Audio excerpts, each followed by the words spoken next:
चलिए आगे बढ़ेंगे। श्रद्धा मर्डर केस के आरोपी आफ्ताब पूनावाला की गुरुवार को वीडियो कॉन्फ्रेंसिंग के जरिए दिल्ली की अदालत में पेशी हुई। मामले की सुरक्षा और संवेदनशीलता को देखते हुए वीडियो कॉन्फ्रेंसिंग के जरिए आरोपी आफ्ताब पूनावाला की पेशी की अर्जी मंजूर की गई थी।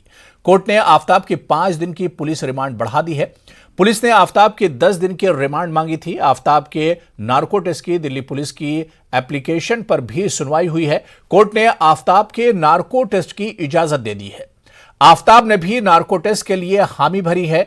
इससे पहले पेशी को लेकर पुलिस ने कहा था कि उसे अदालत में लाने से उसे नुकसान हो सकता है कि श्रद्धा वाकर की हत्या से गुस्साए कुछ लोग अदालत कक्ष के अंदर या अदालत परिसर में उसकी पिटाई कर सकते हैं।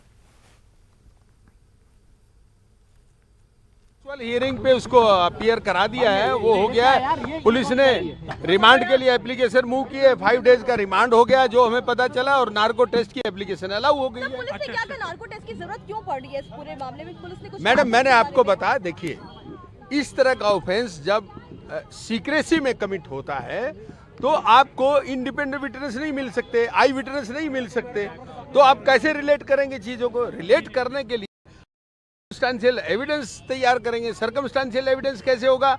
उसकी एक चेन होती है कंप्लीट। जब वो चेन कंप्लीट हो, अनब्रेकेबल हो, तभी उस पर कन्विक्शन हो सकता है, नहीं तो नहीं हो सकता है। किसमें?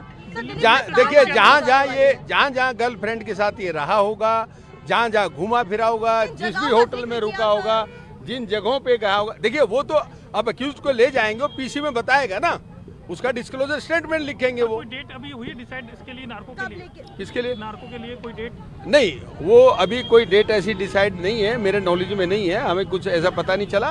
वो पुलिस वहाँ एप्लीकेशन अलाउ होगी, अब पुलिस अपने अरेंजमेंट्स करेंगी, कहाँ उनको नार्को टेस्ट कराना है, कब कराना है, किन हालात में कराना है, कैसे कराना है। देखिए 5 दिन का रिमांड तो इसलिए मिला ना कि उनको एविडेंस कलेक्ट करना है।